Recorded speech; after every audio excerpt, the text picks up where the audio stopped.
Good day, and you are welcome once again to Algebra Academy YouTube channel. Today we'll be talking about chemical kinetics.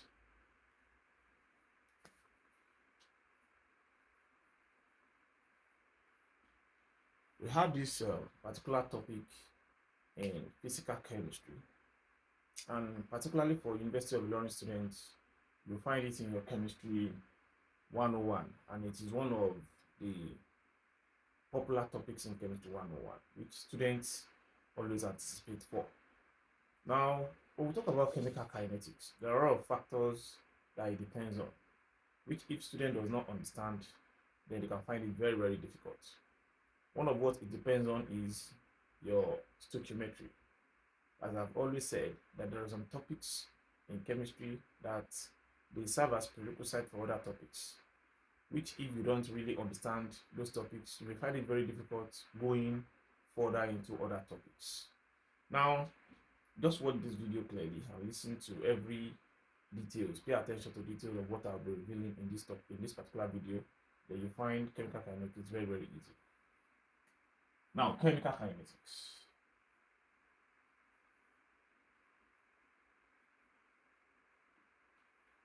Now, looking at this particular word, chemical kinetic. Kinetics means how fast things are going.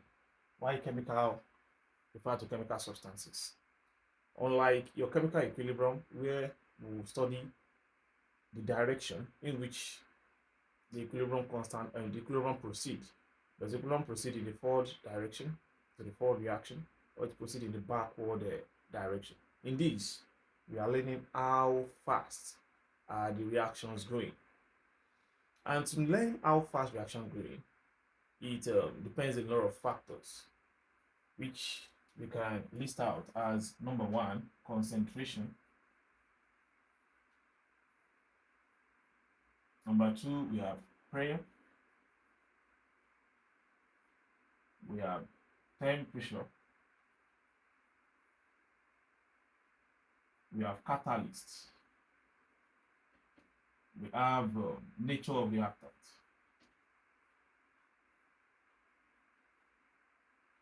Yes, I think these are what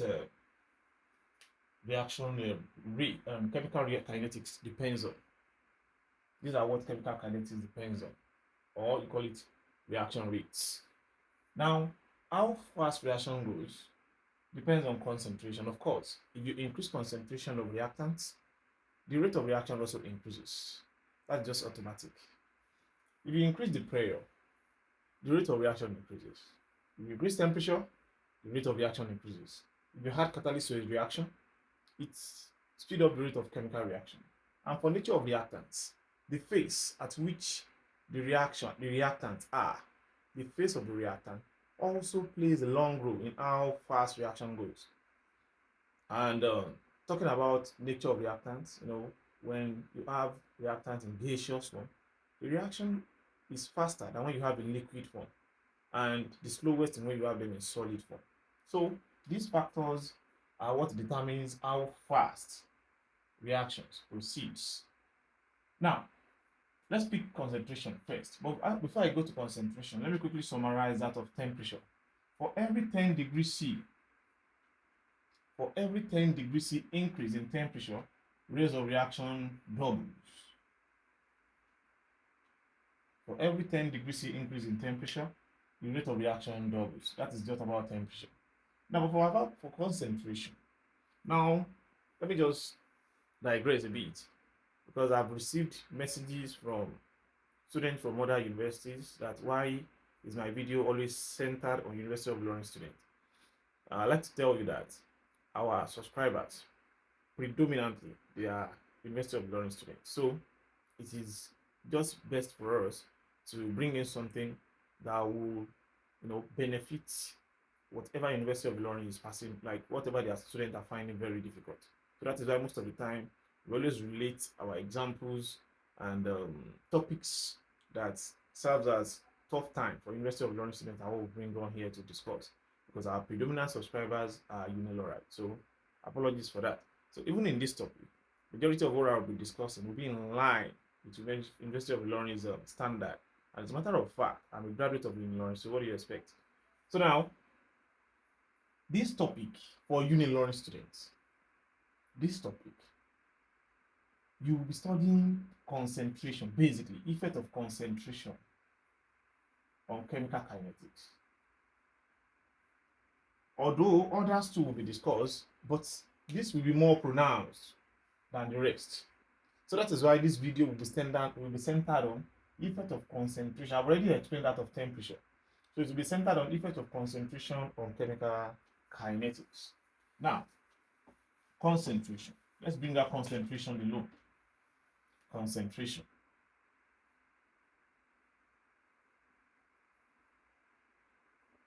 When we talk about concentration and how it affects chemical kinetics, then we can, in other words, call it rate of reaction. Because rate of reaction is your concentration or change in concentration over time taken.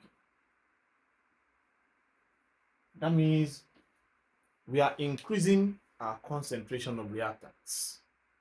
You have to be particular about reactants. You increase or decrease the concentration of reactants with time, then we're going to know how fast the reaction will be.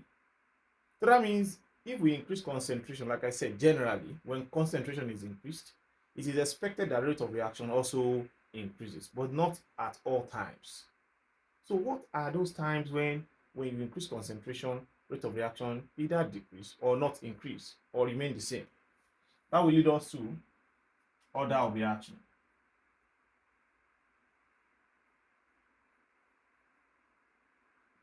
Reaction can occur in different orders. We have zero order reaction. We have first order reaction. We have second order reaction. In fact, we have third order. But for basically 100 level students, you need zero order, first order, and maybe second order.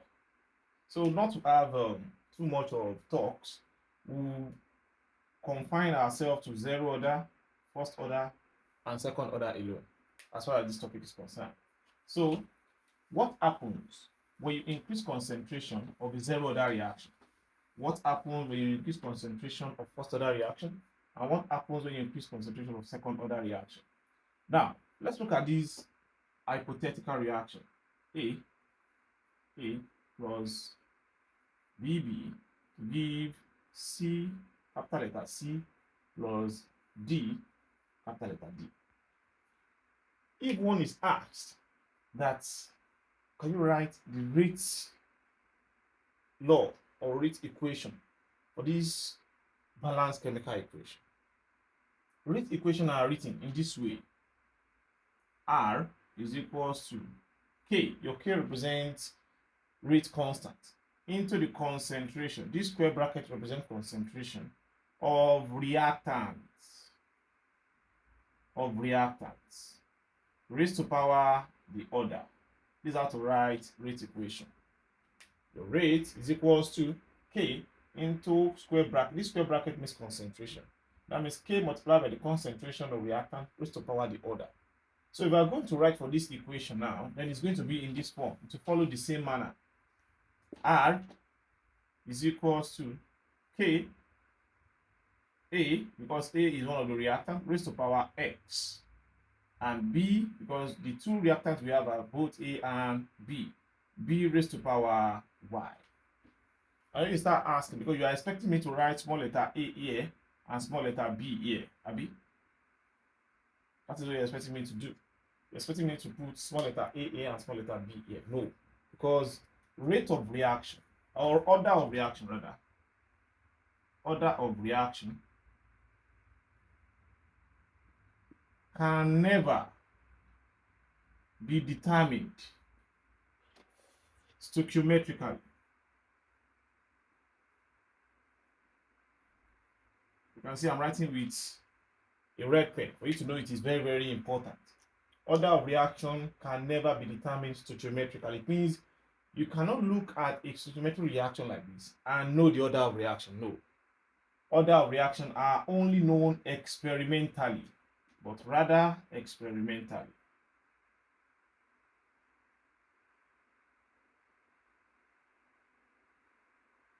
You can only know the order of reaction from experiment, not from the balanced chemical equation. So that means X is not equals to A and Y is not equals to B. That means we didn't get X from this equation and we didn't get Y from this equation. It was gotten from an experimental setup.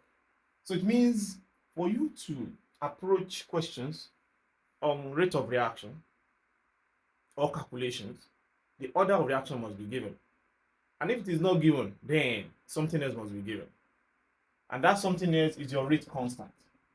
Because each order of reaction has different units for the rate constant. For zero order, let me call it K0, the unit is mole per dm cube. You know, capital letter M represents mole per dm cube. Mole per dm cube per second. For first order, K for first order has its unit as per second, just per second. And K for second order has its unit as per mole per dm cube per second. So you can see the different units we tell the order of reaction. So if you are given the value of K in a certain question, and maybe for instance it was mentioned that if K is equals to 3.8 per second, then you should know that question is definitely first order because the unit of K is per second. So if you are given sometime, maybe another time you are given that if K, or take K to be equals to 3.8 mole per dm cube per second, the unit has been mentioned. It tells you this is what? Zero order reaction. So the unit of your K will let you know the order of reaction, or it may be even be mentioned in the question. And if it is not mentioned, and it's not K is not given, the order of reaction is not mentioned, then there's some other ways you can find out. Let's go. Now we have learned now that order of reaction cannot be determined stoichiometrically, but rather experimentally, and how to write rate order and the unit of K. Now another thing is this. We are comparing concentration and chemical kinetics or rate of reaction. That if we increase concentration, what happens to rate of reaction? If you double the initial concentration, what happens? Now let's see. If you have a zero order reaction,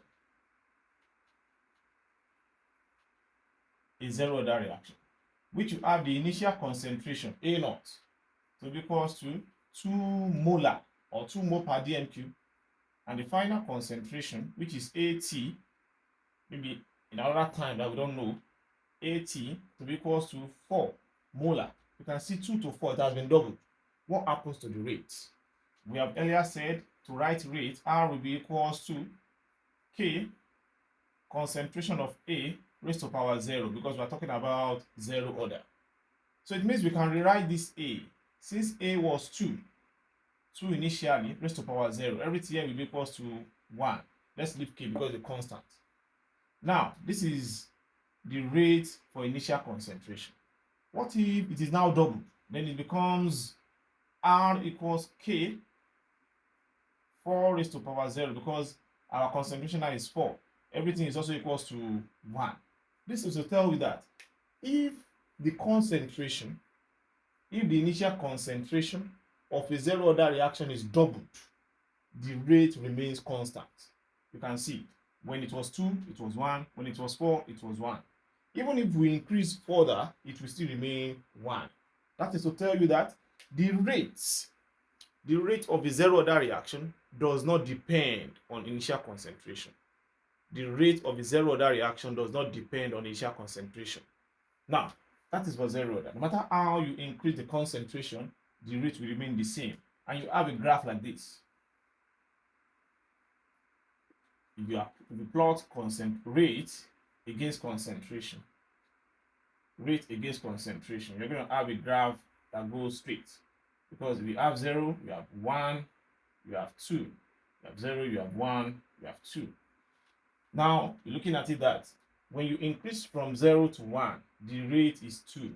When you increase from 1 to 2, the rate still remains 2.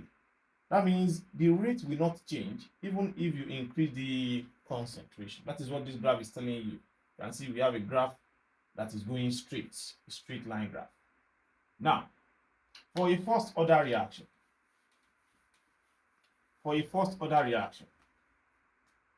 what happens? First order. If you have your initial concentration to be 2 and final concentration to be 4, still double. What happens to rate? R now equals to K. Our initial concentration is 2 raised to power 1 because we're talking about first order. Our answer will be 2. Then when it was increased to 4, R equals K. Then we have 4 raised to power 1. It is 4. Now, it means when you double the initial concentration of a first order reaction, the rate also doubles. That means, in other words, we can say that the rate of a first order reaction depends on initial concentration, unlike zero order that does not depend. So you're going to have a graph like this. When you plot rate against concentration, R, then concentration, you have a graph like this. Because as the concentration increases, the rate also increases. So the rate of its first order reaction depends on initial concentration. For second order reaction, second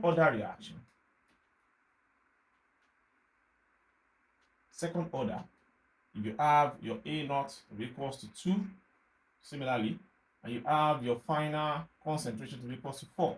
If you have R, you have K concentration of 2, everything raised to power 2, because we are dealing with second order. Then your answer will be what? 4. Then you have, calculating for the final, K, 4 raised to power 2, you have your answer to be 16. This is to tell you that when you double the concentration of a second order reaction, the rate quadruples. Multiply by 4. 4 times 4 is 16. The rate quadruples. And also, the rate of a second order reaction depends on initial concentration. I'm going to have a graph like this. If you plot rate against concentration, you're going to have a graph like this. You can see it increases more than what you have in first order. So that is comparing concentration and rate for zero order, first order, and second order. This is to tell you that it is not every time that you increase the concentration of reactant that the rate also increases. As in the case of zero order, the rate remains the same no matter how much you increase the initial concentration. And for first order, while concentration doubles, the rate also doubles. For second order, while you double concentration, the rate quadruples. So that is that about comparing rates and concentration. Now, let's compare another thing. For your zero order, we have formulas to approach questions. And we're going to be looking at 2 formulas basically. For each of the order, we look at the formula for the half-life and the integrated rate law. Half-life means we can represent as T half, and it means the time taken for half. Time taken for half of a substance to disintegrate. The time taken for half of a substance to what? To disintegrate. That is your half-life. So it may not be fully called half-life in the question. Let me just say that it takes 20 seconds for half of N2O5 to decompose. That 2 seconds is not ordinary time. It is half-life. Because half of N2O5 decompose in 2 seconds. So that is automatically half-life. So they will not completely reveal that this is half-life in questions. You have to decode it. Whenever it is mentioned that half of a substance disintegrate or decompose or decay in so time, that time is T half, which represents half-life. So for zero order, we have this relation. Your T half for zero order, it has formula as A naught over 2K. Your A naught is your initial concentration, and your K is the K constant. Now, if you look at this formula, it shows that the half-life of a zero order reaction depends on initial concentration. You can see they are directly proportional to each other. T half is equals to A naught over 2K. That shows that the half-life of zero order reaction depends on initial concentration. Unlike what we learned when it was concentration and rate, the rate of zero order reaction does not depend on initial concentration, but its half-life does. So you have to be careful in comparing those things. Now, we go further, you have the integrated rate law for zero order to be AT rather, concentration of AT, which is final concentration, is equals to minus KT plus concentration of A naught. The final concentration is equals to minus KT plus initial concentration. This is just to the integral rate law. If you compare this with equation of a straight line graph, y is equals to mx plus c. This shows that you plot y and final concentration on y axis, you plot your t on x axis, your intercept will be a naught, while your slope will be minus k. Let me repeat. If you plot final concentration on y axis, you plot your time on x axis. Your intercept on y axis will be your a naught, while your slope will be minus k. What are we saying? If you have a graph this way, this is your AT, concentration or final concentration, and this is your time t. You're going to have, if you look at your final concentration and time in this equation, they are directly proportional. That means as AT increase, T also increase. We are going to have a linear graph. But because we have a negative slope here, our graph is going to come like this. So this our intercept on y-axis will be concentration of A naught, which is this intercept. That is for zero order reaction. For a first order reaction, we're going to have first order reaction. We're going to have TR to be equals to ln 2 over K, or 0.693 over K. That's TR for first order. And integrated rate law for first order, we have ln of AT to be equals to minus KT plus ln of A naught. The difference between this and the other one is just the introduction of ln. Now, if you look at your first order, the TR for first order, in this equation, the half-life does not depend on initial concentration. I'm talking about half-life now. Just half-life, not the integrated, just this half-life. You discover that this TR, there is no A naught in its relation.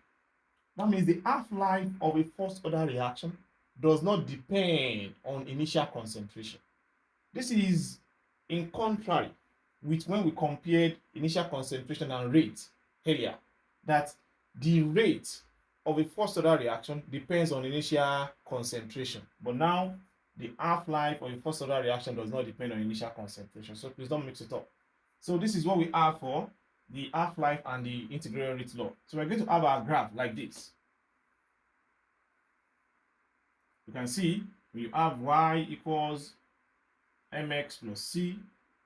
We are plotting y against x. It means we are plotting a in A naught against t. So you're going to have ln A naught, AT rather, against your time.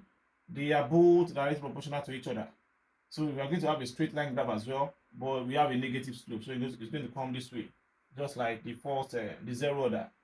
So this our intercept on y-axis will be ln A naught.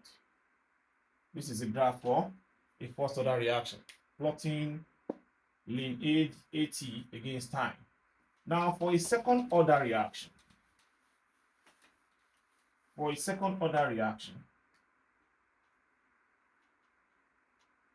our TR is equals to 1 over Ka naught. 1 over Ka naught. Why the integral rate law is 1 over ln AT, concentration of AT, is equals to KT plus 1 over ln A naught. Now you discover that the slope for second order reaction is positive, unlike zero order and first order that are negative. So the plot of this will be, this is y equals mx plus c, will be 1 over ln AT, the concentration, we're plotting against time. So we're going to have a positive slope because the slope here is positive. So we're going to have the graph this way. Y this is our intercept, which is ln A naught, the inverse, 1 over ln A naught.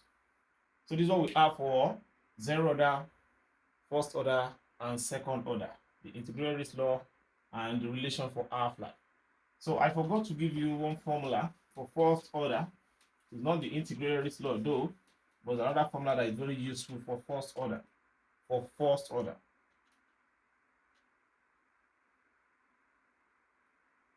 I'll make use of this formula that your T is equals to 2.303 over K log of A divided by A minus X.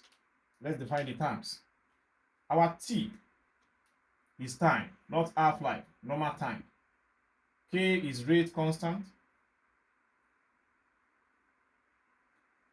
2.303 log are just figures. This A is your initial concentration or initial amount. Ya minus X together represents final. I know most students don't like this formula because of A and A minus X. You don't know how to introduce it. But let me quickly explain. If you have substance A going to form a product at time t is equals to 0, that is when the reaction has not started. We will still have our A to be 100% because reaction has not commenced. Why no product will be formed? But at time t is equals to t, when reaction has already started, if A goes to form product named as X, after this time, how much of the product will be left? If we have A to be 100, like I said, and the X form is now 20%. Out of 100% of A that we have earlier, 20% as formed product. That means we are going to have 80% left. How did you get this 80%? It is A minus X, which is 100 minus 20. That means A minus X represents the final. Yx alone represents the part that decayed or the part that decomposed or the part that reacted. Any of these three languages can be used. So A minus X together is final, A is your initial, while that X alone is the part that reacted. So that's all we have for zero order, first order, and second order reactions. And the explanation of how concentration affects rates, the explanation of rate constant, the explanation of half-life, and the units. So in my next video, I will welcome questions and how to approach questions on chemical kinetics. Make sure you subscribe and you put on your notification. Thank you.